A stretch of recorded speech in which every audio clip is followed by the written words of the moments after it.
여기에 이탈리아 몬탈치노 마을의 한국인 여자 아이 소식에 전 세계가 뒤집어졌습니다. 파란 눈을 가진 외국인 남성이 무언가를 미친 듯이 찾아다니고 있습니다.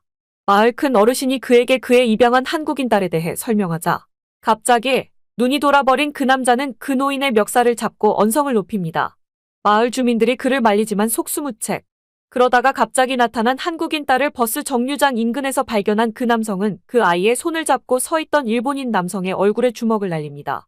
괴물로 변한 그를 아무도 말리지 못하고 일본인 남성의 얼굴은 뼈가 일그러질 정도로 피범벅이 된 상황. 도대체 그 외국인 남성은 몬테치노 마을에서 무슨 끔찍한 일을 겪게 된 걸까요?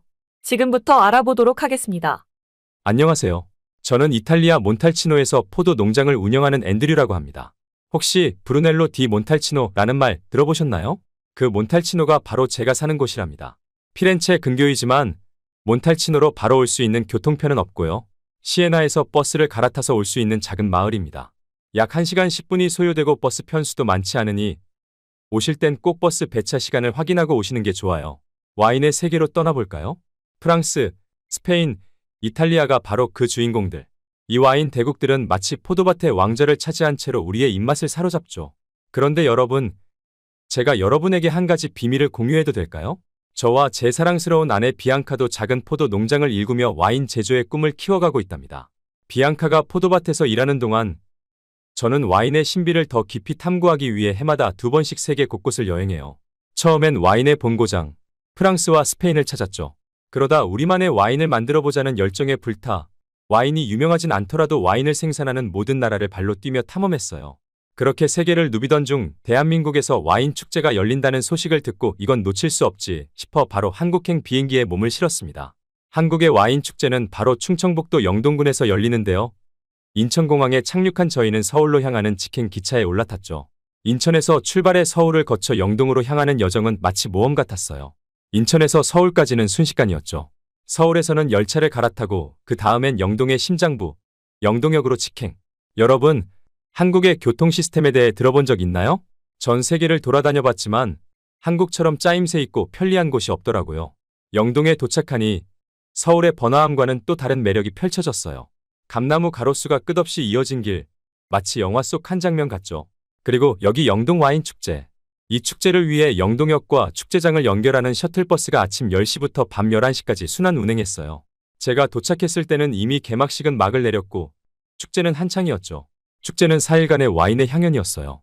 첫날은 저녁 7시에 화려한 개막식으로 시작해 이후 3일간은 MBC 같은 유명한 방송국이 공개 방송을 진행하며 해외 공연단의 공연, 버스킹, 뮤지컬 갈라쇼까지 뭐 하나 놓칠 수 없는 볼거리가 가득했어요. 메인 행사장에서는 영동 와인뿐만 아니라 대한민국의 다양한 와인을 맛보고 심지어 저렴한 가격에 구입할 수 있는 기회까지. 와인 판매 부스도 마련되어 있었는데 여기서 가장 놀라운 건 입구에서 와인잔을 구매하면 단 3,000원에 축제 기간 내내 와인을 무제한으로 즐길 수 있다는 사실이었어요. 여러분, 이건 진정한 와인 천국 아닐까요? 이 모든 경험을 하나하나 함께 나누고 싶어서 카메라를 놓지 않고 이 모든 순간을 담았답니다. 제 눈앞에는 무려 20종류가 넘는 와인이 늘어서 있었어요. 한국인의 인심처럼 넉넉하게 마음껏 맛볼 수 있다니 이건 정말 와인 애호가로서 꿈만 같은 순간이었죠. 영동 와인 축제에서는 여기 영동에서만 빚어진 와인뿐만 아니라 대한민국 곳곳의 와인을 한자리에서 만나볼 수 있었어요. 제가 방문했을 때 다양한 와이너리가 내놓은 수많은 포도 품종으로 만든 와인과 과실주까지 시음할 수 있었답니다. 마음에 드는 와인을 발견하면 인터넷 가격보다 훨씬 저렴하게 현장에서 구입할 수 있다니 이건 진짜 보물찾기나 다름없죠. 다른 나라 축제에서는 이런 기회를 좀처럼 가질 수 없었어요. 하지만 여기 영동 와인 축제에서는 무제한으로 와인을 시음할 수 있으니 조금씩만 맛보라고 권하고 싶네요. 너무 많이 마시면 이 모든 와인의 정성과 맛을 제대로 즐길 수 없으니까요. 저는 와인 개발자로서 가능한 많은 와인을 시음해봤어요. 한국 와인은 세계적으로 전혀 유명하지 않아서 걱정이 앞섰는데 괜한 걱정이었어요. 시음 공간도 사람들이 사용하는 와인잔도 모두 깨끗하게 관리되고 있었답니다. 행사장 출구에는 와인잔을 간편하게 세척할 수 있는 와인잔 세척기까지. 비앙카 없이 이 모든 즐거움을 혼자 경험하다니 정말 아내에게 미안한 마음이 들 정도였어요. 4일간의 축제가 끝나고 그냥 집으로 돌아가기엔 아쉬움이 너무 크더군요. 그래서 서울로 돌아와 선물도 고르고 서울역 주변을 좀 더 구경하기로 했어요. 서울역 근처에는 볼거리가 정말 많더군요. 우선 오랫동안 사용하지 않던 고가도로를 2017년 5월에 산책로로 만들었다는 서울로 7017에 올라가 보았습니다. 7017에 70은 서울역 고가가 만들어진 1970년을, 17은 공원화 사업이 완료된 2017년과 17개의 사람길, 고가차도의 높이인 17m의 복합적인 의미를 지닌다고 하네요. 정말 멋진 산책로로 변신해 있더군요. 엘리베이터나 계단을 이용해 쉽게 올라갈 수 있고 도시의 바쁜 풍경을 한눈에 볼 수 있죠. 내부 정원도 아름답게 꾸며져 있어서 연인들의 데이트 장소로도 유명해요. 숭례문도 멀지 않아서 볼 수 있었어요. 서울역 근처에 있는 엘리베이터나 계단으로 올라가면 바로 입장할 수 있더군요. 높이가 조금 높아서 차들이 바쁘게 움직이는 모습도 보이고 내부 정원도 예쁘게 꾸며져 있어서 커플들의 데이트 코스로 유명해 보였습니다. 그리고 조금 멀긴 해도 한국의 국보 1호인 숭례문도 보였어요. 야경이 더 유명한 장소지만 낮에 가도 탁 트인 풍경과 맑은 하늘의 기분이 절로 떠올랐습니다. 그 다음으로는 문화역 서울 284에 방문했는데요. 여긴 독특한 사연을 가진 곳이더라고요. 문화역 서울 284는 원래 서울역으로 알려진 대한민국 서울특별시 중구에 위치한 역사적 건물입니다. 1925년에 처음 문을 열었으며 일제강점기에 지어진 이 건물은 과거 서울의 주요 철도역으로 사용되었습니다. 2004년 새로운 서울역이 건설되어 역할을 넘겨받은 후 이 건물은 문화공간으로 재탄생했습니다. 문화역 서울 284라는 이름은 이 건물 위치를 반영하며 동시에 건물이 가지는 문화적 가치와 새로운 기능을 상징합니다. 현재 이곳은 전시회, 공연, 문화행사, 워크샵 등 다양한 문화적 활동을 지원하고 주최하는 중요한 공간으로 자리매김하고 있습니다. 한국 드라마인 응답하라 1988에서 문화역 서울이 서울역으로 나온다더군요. 제일 기억에 많이 남는 장소는 서울 쑥대입구역 근처에 있는 후암거실이라는 공간이었습니다. 커다란 스크린과 빵빵한 사운드, 푹신한 소파가 있는 공간 대여점이더라고요. 예약이 필수라 알아보고 예약 후에 방문했는데 테이블 위에 웰컴 드링크와 스낵도 준비되어 있어서 소소한 감동을 받았습니다. 주로 데이트 코스로 커플들이 방문한다고 하는데 영화관과 다르게 커플끼리, 가족끼리, 친구끼리만 편하게 영화를 시청할 수 있는 장소가 신기하면서도 좋아 보였습니다. 대여 시간은 4시간이라 영화를 보고도 여유 있는 시간이었죠. 창문 너머로 보이는 남산타워를 배경으로 사진도 많이 찍고 왔답니다. 아내와 왔으면 아내가 참 좋아했을 텐데 그게 제일 아쉬웠어요. 그렇게 인천공항으로 가는 기차 시간이 다 돼서 공항으로 돌아가던 길이었습니다. 그런데 기차역으로 가는 길 골목에서 싸우는 소리가 들리더군요. 하필 그곳으로 지나가던 사람이 저밖에 없어서 가던 길을 멈추고 골목 안쪽에 집중했습니다. 아, 정말 놀러와서까지 짜증나게 하네. 사람 많은 곳에서 울지 말라고 했지. 왜 이렇게 어른 말을 안 들어? 내가 진짜 널 자식 삼으려고 입양한 줄 아니? 잘못했어요.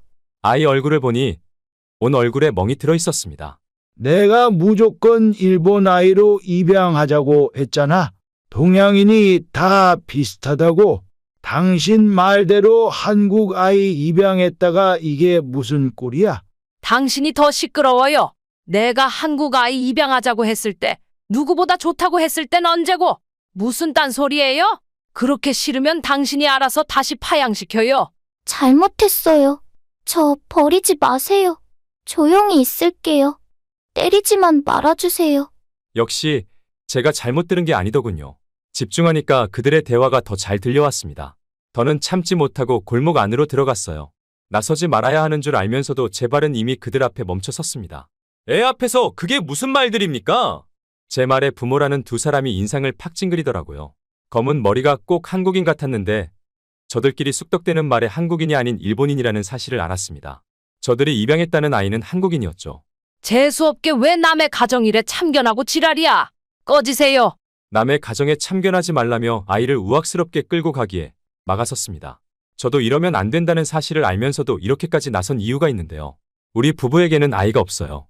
젊을 때야 신경 안 썼지만 아내는 처음부터 걱정이 많았죠. 아내가 유치원 교사를 할 정도로 아이를 참 좋아했었거든요. 아내에게 너무 걱정하지 말라고 누누이 말했지만 아내는 불안해했습니다. 몹시 아이를 갖고 싶어 했어요. 병원에 가서 서로 몇 가지 검사를 받고 상담까지 받았습니다. 그때의 검사 결과는 가히 충격적이었어요. 저와 아내 두 사람 모두에게 문제가 있다는 결과가 나왔거든요. 그 충격에 아내는 일주일 동안 아무런 말도 하지 않고 물 한 모금 마시지 않았습니다. 그런 아내가 걱정되어 아이 없이도 우리 둘이 행복하게 잘 지낼 수 있지 않겠냐고 위로의 말을 건네도 아내는 반응이 없었습니다. 아내의 상실감에 저 또한 가슴이 아팠어요. 커다란 농장도 혼자 관리하고 이른 새벽에 나가 이른 저녁에 집에 돌아갔습니다. 평소엔 밤 작업도 가끔 했지만 이때는 아내가 우선이었죠. 저녁을 먹고 아내와 산책도 하고 주말에는 아내가 좋아하는 도자기 공방 수업도 함께 듣곤 했습니다. 제 노력이 먹혔는지 다행히 아내는 점점 활기를 되찾게 되었습니다. 이처럼 아이의 소중함을 누구보다 잘 알아서였을까요? 아이가 잘못했다고 두 손 모아 빌고 있는 광경에 눈이 뒤집힐 수밖에 없었습니다. 참견할 수밖에 없었어요. 일본인 부부는 열이 받았는지 제게 다가와 어깨를 툭 밀쳤습니다.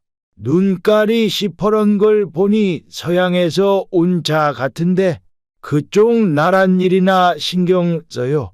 남의 나라까지 와서 오지랖 부리지 말고 원래 그쪽 사람들 개인주의잖아. 평소처럼 가던 길이나 가란 말이야. 그러게 말이야. 맞을 짓을 하면 맞아야지. 요즘 애들이 맞을 짓 해도 오냐 오냐 하니까 버릇이 없는 건데 젊은 사람이 말이야 아는 것도 없으면서 왜 참견을 해?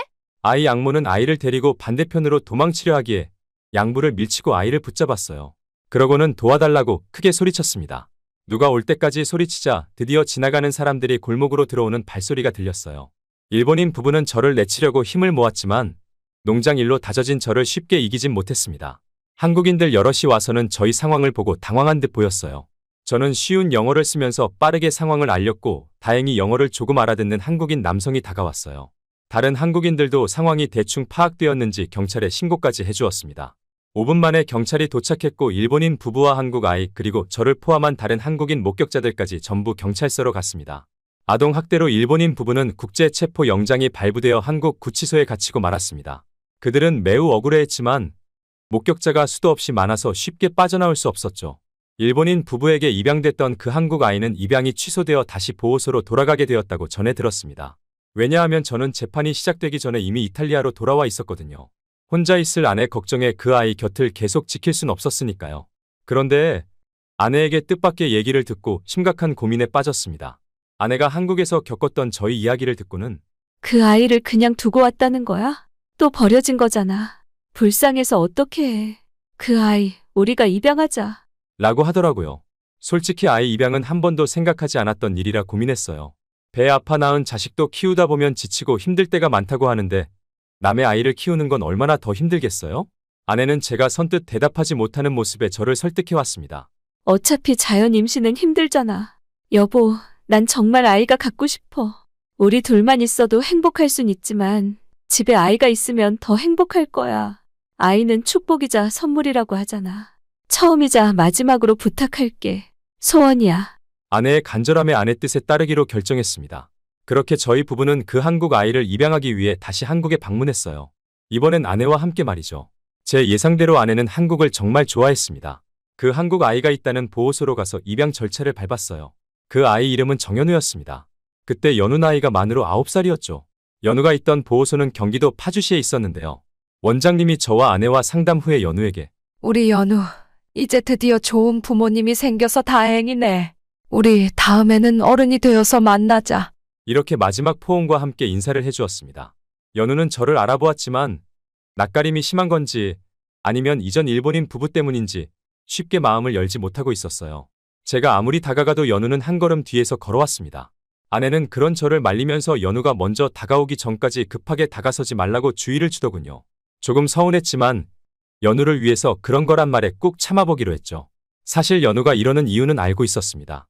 원장님이 말씀하시길 연우가 일본인 부부에게 입양됐을 때 정신적 학대와 육체적 학대를 심하게 당한 것 같아요. 그 부부가 섬에 살았는데 이 어린아이에게 머슴이라고 부르면서 소를 키우고 밭을 메거나 배에서 하는 일까지 시켰다고 하더라고요. 잘하면 밥 주고 못하면 밥도 안 줬다고 들었어요. 그리고 주는 밥도 저들이 먹다 남은 더러운 밥을 줬다네요. 아니, 사람들이 인상들이 워낙 좋아서 나도 몰랐지. 내가 이 일을 그렇게 오래 해도 관상 하나 제대로 못 보고 다 내 잘못이에요. 우리 연우 사건만 생각하면 마음이 너무 아픕니다. 그게 정말이에요? 그게 사람 새끼들이에요? 정말 믿을 수가 없어요. 아내는 원장님의 말씀에 분노하며 눈물까지 흘리기도 했습니다. 저도 마찬가지였어요. 그런 썩을 놈들에게 상처받은 연우가 하루빨리 다른 아이들처럼 웃으며 마당을 뛰고 놀았으면 하는 마음만 가득했습니다. 혹시나 낯선 땅에서 연우가 힘들어할까봐 아내가 연우 곁을 항상 지켜주었어요. 연우가 집에 온 날부터 저는 다시 포도 농장을 혼자 관리했는데요. 한 달 후 연우가 아내 손을 잡고 농장에 놀러 온 모습에 눈이 튀어나오는 줄 알았습니다. 정말 친모녀 사이처럼 보였거든요. 괜시리 눈시울이 붉어져 소매로 닦자 아내는 절 보고 미소를 지었어요. 연우는 아직 제가 불편한 건지 아내 뒤에 숨어서 고개만 내밀고 있었습니다. 저는 연우에게 농장을 구경시켜 주겠다고 했고 연우도 제 농장에 관심이 있는지 아내 뒤에서 나와 천천히 걸어오더군요. 연우가 밭일로 고생했던 아픈 추억이 있다 들었어서 조심스럽게 구경시켜 주었습니다. 그러다 연우가 와인 만드는 창고 앞에서 코를 킁킁거리더라고요. 창고 문을 열고 연우와 들어섰더니 눈을 떼지 못하는 겁니다. 연우는 제 손을 놓고 천천히 주위를 둘러보며 숙성하고 있는 와인통 앞에 멈춰 섰어요. 전 연우에게 이 와인이 어떻게 만들어지고 있는지 친절히 설명해 주었습니다. 와, 너무 신기해요. 저도 해보고 싶어요. 어쩐지 농장을 둘러볼 때보다 호기심 가득한 표정처럼 보였어요. 아내와 저는 혹시 연우가 와인을 만드는데 소질이 있는 건 아닐까 기대하기도 했죠. 이때부터 연우는 아내와 함께 제 농장에 와서 혼자 포도를 따먹기도 하고 와인 창고 안에서 함께 포도를 발로 으깨는 놀이도 하곤 했습니다. 심지어 가끔 제가 하지 말라고 해도 옆에서 일을 도와주고 싶어 하는데 어떤 일을 시켜도 척척 해내는 게 똑부러지는 조수가 생긴 기분이 들었습니다. 처음으로 깨르르 웃는 연우를 보고 저와 아내는 뿌듯하면서 찌릿한 느낌을 받았어요. 이게 바로 아내가 말한 아이가 생기면 더 행복할 거란 말이 현실이 된 걸까요? 그리고 제 자식이라서가 아니라 연우는 정말 똑똑했어요. 집에서 아내가 연우에게 이탈리아어와 영어 그리고 기초 학문을 알려주었는데 배우는 속도가 정말 빠르더라고요. 연우는 저희 부부에게 부모로서 자긍심과 뿌듯함을 느끼게 해주는 아이였습니다. 처음보다 성격도 많이 밝아졌고 주변을 따뜻하게 만드는 능력까지 있는 아이였어요. 마을 어르신들도 그런 연우를 보며 칭찬을 아끼지 않았습니다. 그러던 한날 연우가 낮잠에 들었다며 아내 홀로 농장에 나온 날이었습니다. 연우가 깼을 때 엄마가 없다면 농장으로 알아서 올 줄 알고 크게 신경 쓰지 않았습니다. 아내는 오랜만에 농장 일을 거들어 주었고 저 혼자 일하느라 고생이 많다며 격려도 아끼지 않았어요. 그렇게 1시간이 조금 넘었을까요? 아내는 연우가 낮잠을 너무 많이 자는 것 같다며 밤에 못 잘 수도 있으니 이제 깨워야겠다고 집으로 돌아갔습니다.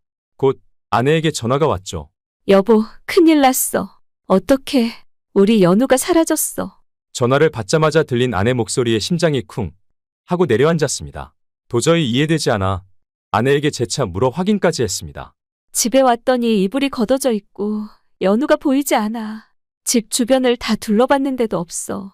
전 농장 일을 다 제쳐두고 집으로 달려갔습니다. 남들 보기에 이러한 행동이 다소 유난스럽게 보일 수도 있지만 저에게는 그럴 만한 이유가 있었습니다. 최근 저희 마을과 그 주변 지역에서 빈집털이 범죄가 급증하고 있다는 소식이 화제가 되었습니다. 이 소식은 마을 사람들 사이에서 불안과 우려를 불러일으켰고 특히 장시간 집을 비워야만 하는 농부인 저에게 큰 충격을 주었습니다. 범인들은 중학교 동창 사이로 안정적인 직업 없이 PC방에서 만난 친구들과 도박을 하다 큰 빚을 지게 된 것으로 알려졌습니다. 수천만 원에 달하는 빚을 갚기 위해 이들은 빈집을 표적으로 삼아 털고 다니기 시작했다고 합니다. 아무래도 도심보다는 한적한 시골이나 소도시가 빈집 털기에 적합한 환경이니 여기까지 온 듯 보였어요. 그러니 연우가 더 걱정될 수밖에요. 제발 아무 일도 없길 바라면서 쉬지 않고 20분이나 되는 거리를 달리고 또 달렸습니다. 집에 도착하자 아내는 현관 앞에 나와서 울면서 절 기다리고 있었어요. 저도 놀랐지만 현장을 목격한 아내가 더 놀랐을 거란 생각에 얼른 달래주었습니다. 마을을 돌면서 연우를 천천히 다시 찾아보겠다고 했죠. 아내도 위험할 수 있고 혹시 연우가 집으로 돌아올 수도 있으니까 아내에게는 집에서 기다리라고 당부했습니다. 마을을 돌아다니며 목이 터져라 연우를 부르고 다녔어요. 제 목소리에 마을 사람들이 쳐다보면서 딸이 없어졌냐 묻더군요. 매번 강아지와 산책하는 이웃 주민들에게 물어봤지만 연우를 봤다는 사람이 아무도 없었습니다. 너무 이상했어요. 물론 몬탈치노가 큰 도시는 아니지만 그렇다고 너무 작은 동네도 아니거든요. 아무도 연우를 못 봤을 리가 없는데 이젠 마을 사람들까지 수상해 보이기 시작했어요. 그때 마을의 제일 어르신께서 저를 빤히 쳐다보다가 이리 와보라며 손짓했습니다. 이리 좀 와봐. 내가 해줄 말이 있어. 그 여자애 찾고 있는 거 맞지? 그 까만 눈을 가진 여자애 말이야. 내가 말해줄게. 사실 이분은 치매 환자세요. 평소에도 말도 안 되는 이야기를 자주 하시고는 했는데 솔직히 우리 딸 찾기도 바빠서 큰 어르신과 놀아줄 시간이 없었죠. 하지만 어른의 말씀을 무시할 순 없었기에 가까이 다가갔습니다. 검은 털에 눈이 찢어지고 노란 피부를 가진 괴물이야. 90년 살면서 처음 보는 괴물이었는데. 갑자기 괴물 타령하는 큰 어르신 말씀에 절로 인상을 찌푸렸어요. 저도 모르게 언성을 높이고 큰 어르신께 당신 미친 건 알고 있었는데 지금 장난해. 내 딸이 지금 없어졌는데 그딴 농담이 나와. 아무리 제정신이 아니어도 그렇지. 장난하지 좀 말라고. 그러면 안 됐는데 멱살까지 붙잡았습니다. 주위에 있던 어르신들께선 그런 저를 말렸고 순식간에 아수라장이 되고 말았어요. 큰 어르신은 계속 같은 말만 중얼거렸습니다. 검은 털이 나 있어. 정말이야. 눈이 찢어지고 노란 피부를 가진 괴물이란 말이야. 왜 내 말을 못 믿는 거야? 제발 믿어줘. 90년 살면서 처음 보는 괴물이었어. 그때 저 어르신이 지금 말씀하시는 괴물 아니야? 진짜였잖아. 누군가가 손가락질하며 외치는 곳으로 고개를 돌렸어요. 순간 온몸에 솜털이 바짝 선 기분이었습니다. 큰 어르신 말씀대로 검은 털에 눈이 찢어지고 노란 피부를 가진 괴물이 우리 연우를 잡아가고 있었거든요. 저는 큰 어르신의 멱살을 뿌리치고 연우를 외치며 괴물에게 달려갔습니다. 그리곤 곧장 괴물 얼굴에 주먹을 날렸어요. 제 주먹 한 방에 쓰러진 괴물 위로 올라타 미친 듯이 주먹을 내리꽂았습니다. 죽어! 제 말 한마디에 마을 주민들이 달려와 말릴 때도 정신이 들지 않았는데 연우의 손길에 정신이 번쩍 들었는데요. 깜짝 놀라 괴물 위에서 일어나 연우 상태부터 살폈습니다. 아빠, 저 괜찮아요. 다행히 다친 데는 없어 보였지만 손목이 조금 빨갛게 부어 있었어요. 아이 손목을 얼마나 괴팍하게 잡았으면 일이 된 건지 속상했습니다.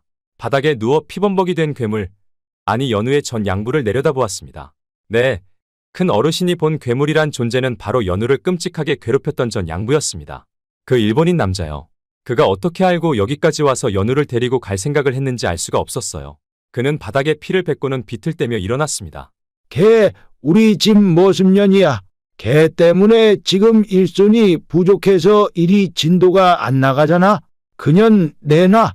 주기 싫으면 돈이라도 내놓던지 그년 몸값 말이야. 완전히 미친놈이었어요. 애 앞에서 자꾸 머스미니, 연인이 몸값 얘기까지 하는 꼴을 보니 사람이 참 저렴하다 싶었습니다. 도무지 인간으로서 이해할 수 없는 이 일본인 남성의 태도에 다시 눈이 뒤집힐 지경이었어요. 이웃 여성들이 아내에게 소식을 알렸는지 저 멀리 아내가 달려오는 게 보였습니다. 제가 아내를 힐끔 쳐다본 걸 그가 알아차렸는지 아내가 제 옆에 오자마자 주머니에서 무언가를 꺼내들고 아내를 인질로 삼더군요. 그년만 넘겨주면 네 아내는 살려줄게. 서로 필요한 사람끼리 물물 교환하자는 거야. 둘 중 한 년만 선택해. 둘 다 갖는 건 욕심이 과하다는 거 알지? 너무 하잖아. 나는 다 잃었는데 넌 다 가지겠다고. 비열하게 웃으며 바닥을 치고 또 바닥을 치는 그를 보고 헛웃음을 지었습니다. 그래, 좋아. 그럼 내 와이프를 돌려줘. 아빠, 그럼 저는요? 저는 버리시는 거예요? 아빠, 엄마, 제가 와인밭 일을 열심히 한 이유, 사실은 연우는 잠시 말을 멈추고 깊은 숨을 내쉬었습니다. 눈가가 촉촉하게 젖어오는 것을 느끼며 이내 고백을 이어갔습니다. 저 버려지지 않으려고 열심히 했어요. 제가 충분히 가치 있는 자식임을 보여드리고 싶었어요. 연우는 몸을 벌벌 떨기 시작했어요. 제가 아내를 선택하고 자신을 버렸단 생각에 눈물을 흘리며 제 소매를 꼭 쥐기도 했습니다. 연우의 전 양부는 그럼 그렇지. 통할 줄 알았다니깐. 역시 말이 잘 통하는 젊은 양반이네. 요즘 젊은이들은 말이 참 안 통하는데 그래도 상식이 있는 놈이라 다행이야. 자, 어서 전현을 나한테 보내. 그럼 내가 네 아내를 보내줄게. 라며 연우를 먼저 자기에게 보내라고 했죠. 연우는 처음 본 그날처럼 잘못했다며 싹싹 빌고 있었습니다. 아빠, 잘못했어요. 이제 낮잠 안 자고 매일 일 도울게요. 정말 죄송해요. 제발 저 버리지 말아주세요. 전 그런 연우를 무시하고 그의 앞에 연우를 데려갔어요. 그가 연우 손을 잡고 아내를 저에게 주려던 순간 두 사람 모두 힘껏 끌어당겼습니다. 주민들은 제가 연우를 버리지 않을 거란 걸 알고 있었다는 듯이 제 힘에 넘어질 뻔한 연우와 아내를 잡아주었어요. 덕분에 저는 연우 전 양부의 배에 주먹을 가격했습니다. 복부 고통에 그대로 쓰러져 바닥을 뒹구는 그 일본인 남성을 보고 있으니 곧 경찰이 도착하더군요. 그가 난동 부릴 때 신고해준 주민들 덕분이었습니다. 저는 경찰에게 모든 상황을 진술했고 경찰은 제 이야기를 듣더니 전 양부의 손목에 쇠고리를 걸었죠. 경찰차에 타면서도 끝까지 자신은 죄가 없고 얻어터진 건 자신이라며 절 가해자로 몰아갔는데요. 여긴 이탈리아잖아요. 로마에선 로마법을 따르란 말이 있듯 제 영역을 침범한 건 그자이니 전 무죄로 입증됐어요. 그렇게 경찰차가 떠나는 걸 한참 바라보다가 갑자기 뒤에서 들리는 아내의 비명에 돌아보자 연우가 쓰러져 있었습니다. 연우를 안아들고 병원까지 미친 듯이 달려갔어요. 다행히 놀라서 잠깐 기절했다더군요. 링거를 맡고 있는 연우 손을 꼭 붙잡았습니다. 괜히 저 때문에 트라우마가 다시 일어난 건 아닌지 이런저런 걱정이 많았어요. 연우가 깨어나면 절 무서워하면 어쩌나, 혹시 날 피하면 어떡하나, 별의별 생각이 들었죠. 물론 제가 걱정하는 일은 일어나지 않았습니다. 연우도 제 의도를 뒤늦게라도 알았다는 듯 제 손등을 쓰다듬어 주는데 눈물이 터지고 말았어요. 아내도 처음 보는 제 눈물에 같이 울음이 터졌고 우리 부부는 연우를 꼭 안아주며 한참을 더 울었습니다. 사실 연우 전 양부가 여기까지 어떻게 왔나 싶었거든요. 식구들 몰래 조금 알아보니까 그가 연우를 찾으려고 온갖 수단과 방법을 가리지 않았단 사실이 밝혀졌더라고요. 불법적인 방법으로 알아보느라 가진 돈도 다 쓴 모양이었습니다. 저러니 어떻게 해서든 데리고 가려고 했나 봐요. 인간의 탈을 쓰고 어떻게 저런 짓을 할 수 있는 건지 이해하고 싶지도 않았습니다. 그저 죗값에 알맞은 처벌이 내려지길 기도하고 또 기도했죠. 연우야, 널 키우면서 내가 정말 많은 것을 배우게 되는구나. 다른 아이들처럼 평범하게 잘 지내고 잘 자라줘서 아빤 항상 너에게 고마워. 그리고 나와 아내에게 와주어서 고맙고 우린 널 정말로 사랑한단다. 이 마음이 온전히 너에게 전해지는 그날까지 아빤 너의 손을 놓지 않을게. 혹시 누군가 널 위협하거나 이번처럼 널 데려간다고 해도 아빠가 슈퍼맨처럼 나타나 널 지킬 거야. 그러니까 앞으로도 잘 부탁하고 아프지 않고 건강하게만 자라다오. 그 많고 많은 아이들 중 연우를 우리 부부에게 보내준 하늘에 감사했습니다. 젊은 시절에 우리 부부는 불임으로 어둠의 터널을 지나야 했었죠. 그때 겪었던 마음의 고통은 지금까지도 잊을 수 없지만 그 어둠 끝에서 비로소 소중한 딸을 만나게 되었으니 어쩌면 우리 부부는 어둠의 터널에 들어가게 된 일 또한 감사해야 할지도 모르겠네요.